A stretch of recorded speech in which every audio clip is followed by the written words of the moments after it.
Este é o Sol. Desde o ano 10.000 a.C., a história abunda em pinturas e escritos que refletem o respeito e a adoração dos povos por este astro. E é simples entender o porquê, com seu aparecimento todas as manhãs, trazendo visão, calor e segurança, salvando-os do frio e da escuridão da noite repleta de predadores. Sem ele, todas as culturas perceberam que não haveriam colheitas nem vida no planeta. Estas realidades fizeram do Sol o astro mais adorado de todos. Todavia, muitos estavam atentos também às estrelas. As estrelas formavam padrões que lhes permitiam reconhecer e antecipar eventos que ocorrem de tempos em tempos, tais como eclipses e luas cheias. Eles catalogaram grupos celestiais daquilo que conhecemos hoje como constelações. Esta é a Cruz do Zodíaco, uma das mais antigas imagens na história da humanidade. Ela representa o trajeto do Sol através das 12 maiores constelações no decorrer de um ano. Ela também representa os 12 meses do ano, as 4 estações, solstícios e equinócios. O termo zodíaco está relacionado com o fato das constelações serem antropomorfismos ou personificações, como pessoas ou animais. Por outras palavras, as primeiras civilizações não só seguiam o Sol e as estrelas, como também as personificavam através de mitos que envolviam seus movimentos e relações. O Sol, com o seu poder de dar vida e de salvar, também foram personificados como se representasse um Criador ou um Deus. Deus Sol, a luz do mundo, o Salvador da humanidade. Igualmente, as 12 constelações representaram lugares de viagem para o Deus Sol e foram nomeados por elementos da natureza que aconteciam nesses períodos de tempo. Por exemplo, Aquários, o portador da água que traz as chuvas da primavera. Este é Horus. Ele é o Deus Sol do Egito de 3.000 a.C. Ele é o Sol antropomorfizado e a sua vida é uma série de mitos alegóricos que envolvem o movimento do Sol no céu. Dos antigos hieróglifos egípcios conheceu-se muito sobre esse Messias solar. Por exemplo, Horus, sendo o Sol, tinha como inimigo o Deus Sete, que era a personificação das trevas ou da noite. E metaforicamente falando, todas as manhãs Horus ganhava a batalha contra Sete. E no fim da tarde, Sete conquistava Horus e o enviava para o mundo das trevas. Será importante frisar que trevas versus luz ou bem versus mal tem sido uma dualidade mitológica onipresente que ainda hoje é usada em muitos níveis. No geral, a história de Horus é a seguinte. Horus nasceu em 25 de dezembro da Virgem Isis Mary. O seu nascimento foi acompanhado por uma estrela no oeste, que por sua vez foi seguida por 3 reis em busca do Salvador recém-nascido. Aos 12 anos era uma criança prodígio nos ensinamentos, e aos 30 anos ele foi batizado por uma figura conhecida por Anup, e assim começou o seu ministério. Horus teve 12 discípulos e viajou com eles, fazendo milagres tais como curar os enfermos e andar sobre as águas. Horus também era conhecido por vários nomes como a Verdade, a Luz, o Filho Adorado de Deus, o Bom Pastor, Cordeiro de Deus, entre muitos outros. Depois de ter sido traído por Tifão, Horus foi crucificado, enterrado por 3 dias e então ressuscitou. Estes atributos de Horus, originais ou não, parecem influenciar várias culturas mundiais e muitos outros deuses encontrados com a mesma estrutura mitológica. Atis da Firígia nasceu da Virgem Nana em 25 de dezembro. Crucificado, foi posto na tumba e 3 dias depois ressuscitou. Krishna, da Índia, nasceu da Virgem Davaki com uma estrela no ocidente assinalando sua chegada, fez milagres juntamente com seus discípulos e após sua morte ressuscita. Dionísio da Grécia nasceu de uma virgem em 25 de dezembro. Foi um professor peregrino que praticou milagres como transformar água em vinho e é referenciado como Rei dos Reis, Filho unigênito de Deus, o início e o fim, entre muitas outras coisas, e após sua morte ressuscitou.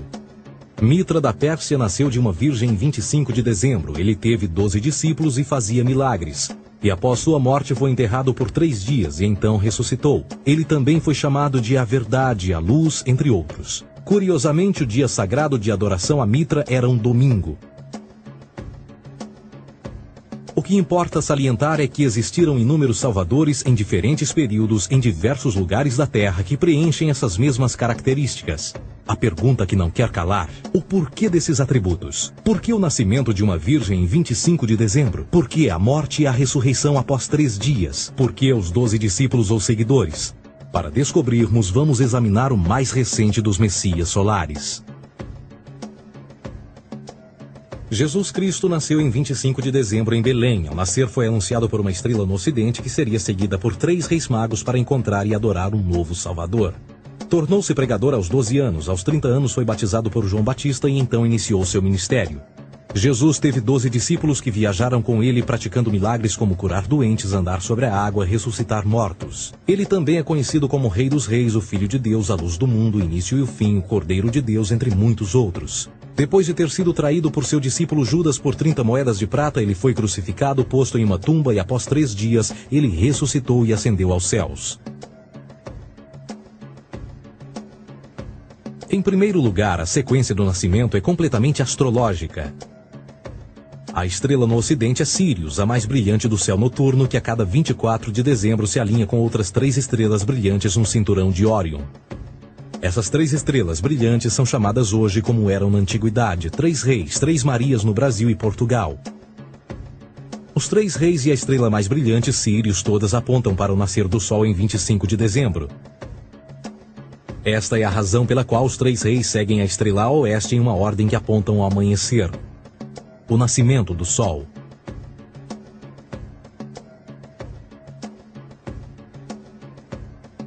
A Virgem Maria é a constelação de Virgo, também conhecida como Virgo, a Virgem. Virgo em latim significa virgem. Virgo também é conhecida como a Casa do Pão. E a representação de Virgo é uma virgem segurando um feixe de espigas de trigo. Esta Casa do Pão e o seu símbolo das espigas de trigo representa agosto e setembro, a época das colheitas. Por sua vez, Belém é a tradução ao pé da letra de A Casa do Pão. Belém também é a referência à constelação de Virgem, um lugar no céu, não na terra. Existe outro fenômeno muito interessante que ocorre em 25 de dezembro, é o solstício de inverno. Do solstício de verão ao solstício de inverno, os dias se tornam mais curtos e frios. Da perspectiva de quem está no hemisfério norte, o Sol parece se mover para o sul, ficar menor e mais fraco. O encurtamento dos dias e o fim das colheitas conforme se aproxima o solstício de inverno, simbolizando o processo de morte.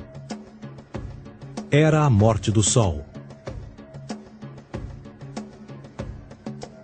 Pelo 22º dia de dezembro, o falecimento estava completamente realizado e faz com que atinja seu ponto mais baixo no céu.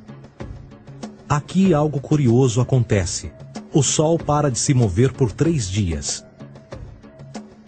Durante estes 3 dias, o Sol fica pelas redondezas da constelação do Cruzeiro do Sul, ou Alfa Crucis. Depois desse período, em 25 de dezembro, o Sol se move 1 grau, dessa vez para o norte, trazendo perspectiva de dias maiores, mais calor e a primavera. E assim se diz: o Sol morreu na cruz, ficou morto por 3 dias, apenas para ressuscitar ou nascer mais uma vez. Esta é a razão pela qual Jesus e muitos outros deuses solares compartilham da ideia de crucificação, morte por 3 dias e o conceito da ressurreição. É o período de transição do Sol antes de mudar para a direção contrária no hemisfério norte, trazendo a primavera e assim a salvação. Todavia, eles não celebram a ressurreição do Sol até o equinócio da primavera, ou Páscoa. Isto é porque no equinócio da primavera o Sol domina oficialmente o mal, as trevas, assim como o período diurno se torna maior que o noturno. E o revitalizar da vida na primavera emerge. Agora, provavelmente, a analogia mais óbvia de todas neste simbolismo astrológico são os 12 discípulos de Jesus. Eles são simplesmente as 12 constelações do zodíaco com que Jesus, sendo o Sol, viaja. De fato, o número 12 está sempre presente ao longo da Bíblia.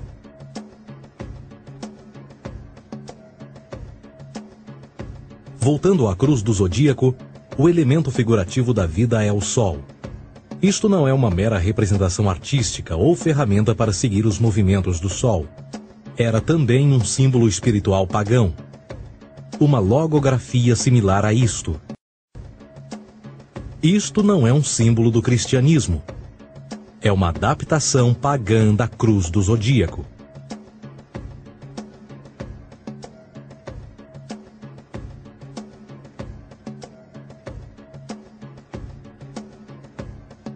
Esta é a razão pela qual Jesus, nas primeiras representações, era sempre mostrado com a sua cabeça na cruz.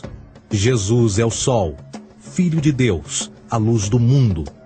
O Salvador a erguer-se, que renascerá, assim como o sol faz todas as manhãs. A glória de Deus que defende contra a força das trevas. Assim como renasce a cada manhã, e que pode ser visto através das nuvens, lá em cima nos céus, com a sua coroa de espinhos, ou os raios de sol.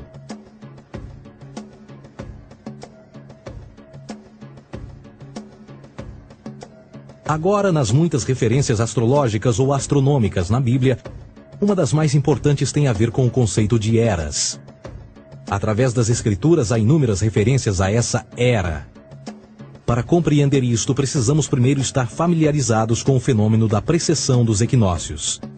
Os antigos egípcios, assim como outras culturas antes deles, reconheceram que aproximadamente de 2150 em 2150 anos, o nascer do Sol durante o equinócio de primavera ocorria num diferente signo do zodíaco.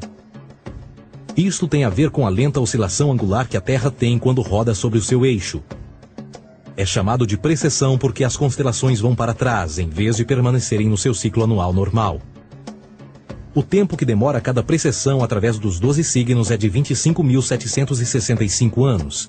Este ciclo completo é chamado também de Grande Ano, e algumas civilizações ancestrais sabiam disso. Referiam-se a cada ciclo 2150 anos como Era. De 4.300 a.C. a 2150 a.C. foi a Era de Touro. De 2150 a.C. a 1 d.C. foi a Era de Áries. E de 1 d.C. a 2150 d.C. é a Era de Peixes, a era que permanecemos nos dias de hoje. E por volta de 2150 entraremos na nova era, a Era de Aquários.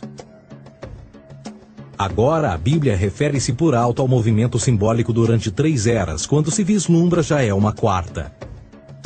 No Velho Testamento, quando Moisés desce o Monte Sinai com os 10 mandamentos, ele está perturbado ao ver sua gente adorar um bezerro dourado. De fato, ele até partiu as pedras dos 10 mandamentos e disse a todos para se matarem uns aos outros para purgarem o mal. A maior parte dos estudiosos da Bíblia atribuem esta ira de Moisés ao fato de os israelitas estarem adorando a um falso ídolo, ou algo semelhante. A realidade é que o bezerro dourado é o Taurus, touro.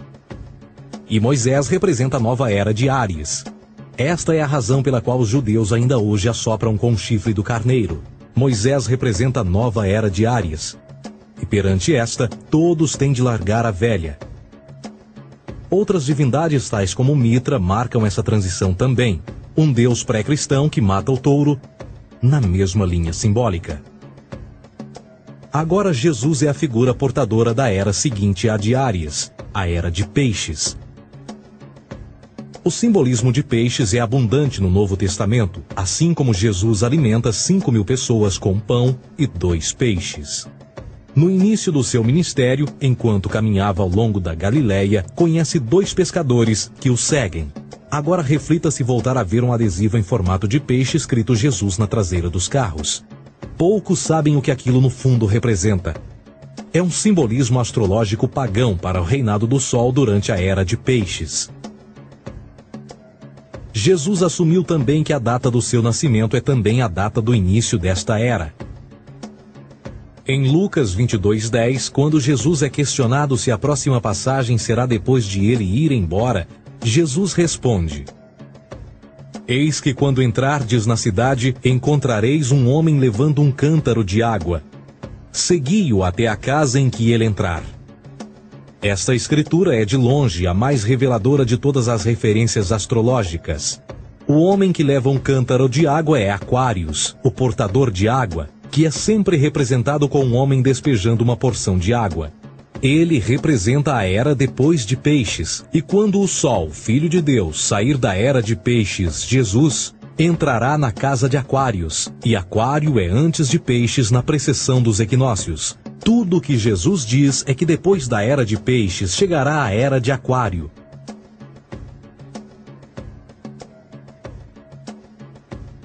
Agora todos já ouvimos falar sobre o fim do mundo. Deixando à parte o lado cartunista no livro de Apocalipse, a espinha dorsal nesta ideia surge em Mateus 28:20, onde Jesus diz: Eu estarei convosco até o fim do mundo, dos séculos em português. Contudo, na tradução inglesa da Bíblia, a palavra mundo está mal traduzida. A palavra realmente usada era aion, que significa era. Eu estarei convosco até o fim da era, o que no fundo é verdade. Jesus, como personificação solar de peixes, irá acabar quando o Sol entrar na era de Aquário. Este conceito de fim dos tempos e do fim do mundo é uma má interpretação desta alegoria astrológica. Vamos dizer que aproximadamente 100 milhões de brasileiros acreditam que o fim do mundo está próximo. Além disso, o personagem de Jesus, literalmente e astrologicamente um híbrido, só demonstra o quão plágio do deus Sol Horus do Egito, Jesus é. Por exemplo, inscrito há 3.500 anos atrás, nas paredes do templo de Luxor, no Egito, estão imagens da Enunciação, da Imaculada Concepção, do nascimento e da adoração a Horus.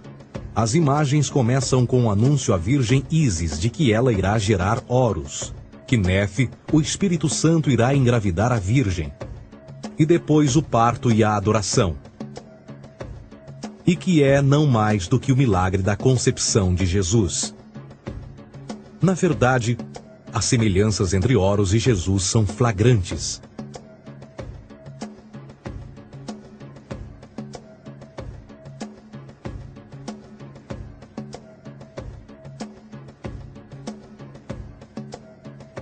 E o plágio continua.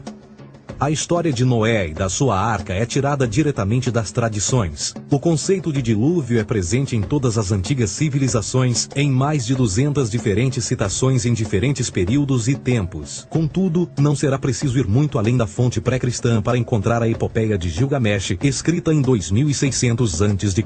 Esta história fala sobre grandes inundações ordenadas por Deus, uma arca com animais salvos e até mesmo o libertário retornar da pomba, entram em concordância com a história bíblica, entre muitas outras semelhanças. E depois há a história plagiada de Moisés. Sobre o nascimento de Moisés, disse que ele foi colocado numa cesta de cana e lançado ao rio para evitar um infanticídio. Ele foi mais tarde salvo pela filha de um rei e criado por ela como um príncipe. Esta história do bebê numa cesta foi retirada do mito de Sargão de Acade por volta de 2250 a.C. Depois de nascer, Sargão foi posto numa cesta de rede para evitar um infanticídio e lançado ao rio.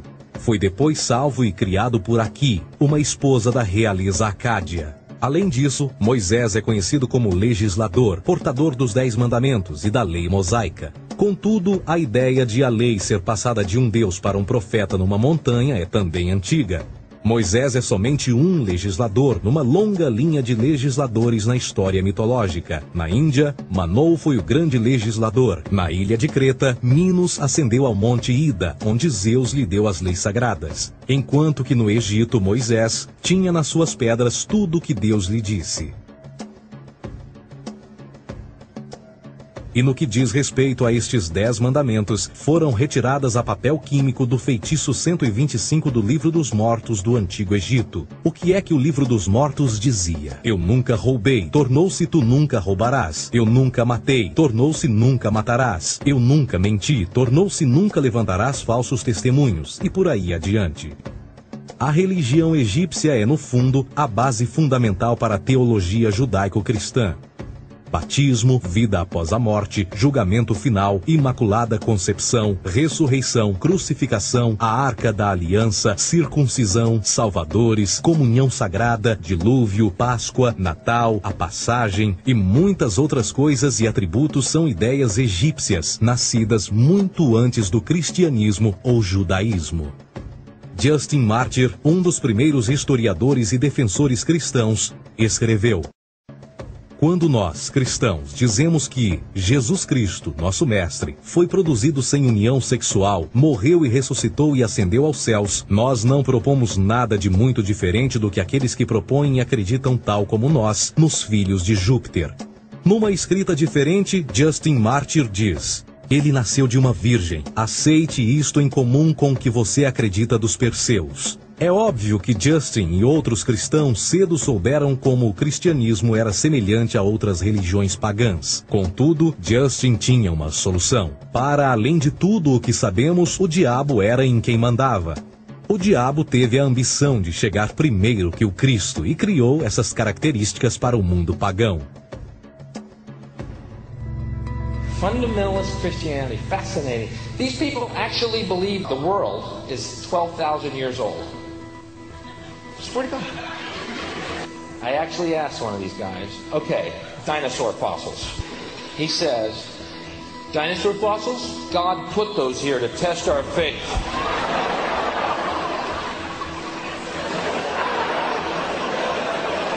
I think God put you here to test my faith, dude. A Bíblia não é nada mais do que um híbrido literário astroteológico, tal como todos os mitos religiosos que os antecederam. De fato, o aspecto da transferência de atributos e umas personagens para as outras é facilmente reconhecida no próprio livro em si. No Antigo Testamento há a história de José. José era um protótipo de Jesus. José nasceu de um milagre. Jesus nasceu de um milagre. José tinha 12 irmãos, Jesus tinha 12 discípulos. José foi vendido por 20 pratas, Jesus foi vendido por 30 pratas. Irmão Judá sugere a venda de José. O discípulo Judas sugere a venda de Jesus. José começa os seus trabalhos aos 30, Jesus começa aos 30 também. Os paralelismos continuam.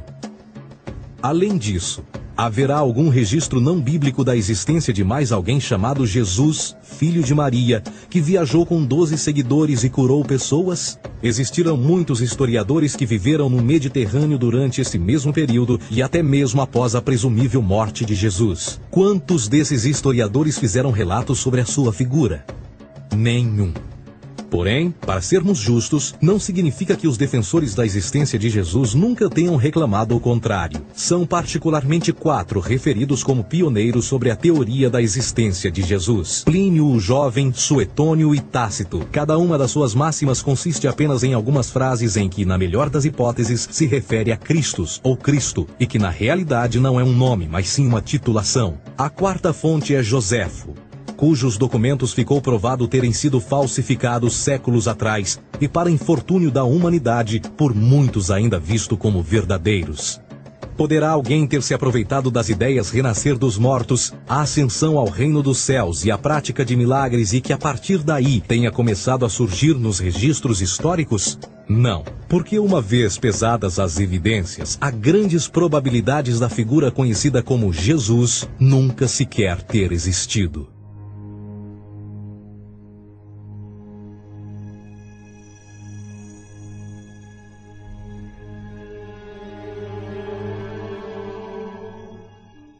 We don't want to be unkind, but we want to be factual.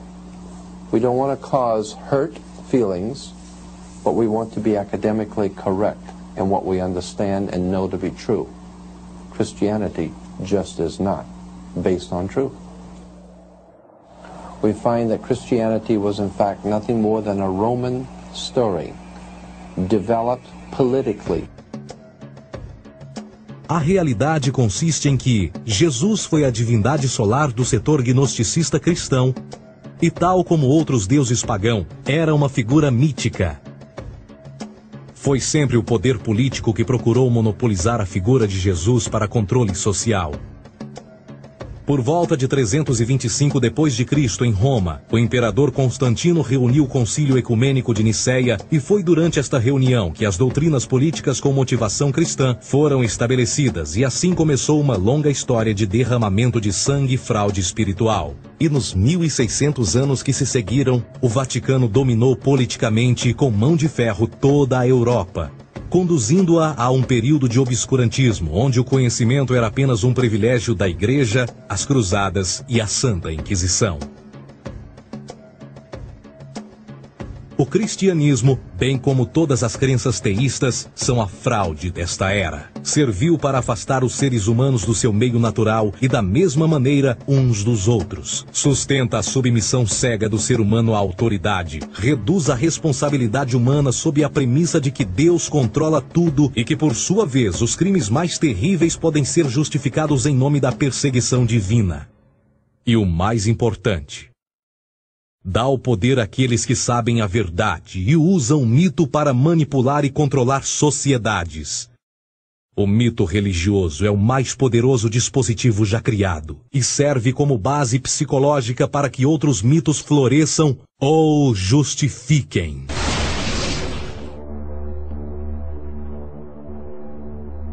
A myth is an idea that, while widely believed, is false. In a deeper sense, in the religious sense, a myth serves as an orienting and mobilizing story for a people. The focus is not on the story's relation to reality, but on its function. A story cannot function unless it is believed to be true in the community or the nation. It is not a matter of debate. If some people have the bad taste to raise the question of the truth of the sacred story, the keepers of the faith do not enter into debate with them. They ignore them or denounce them as blasphemers.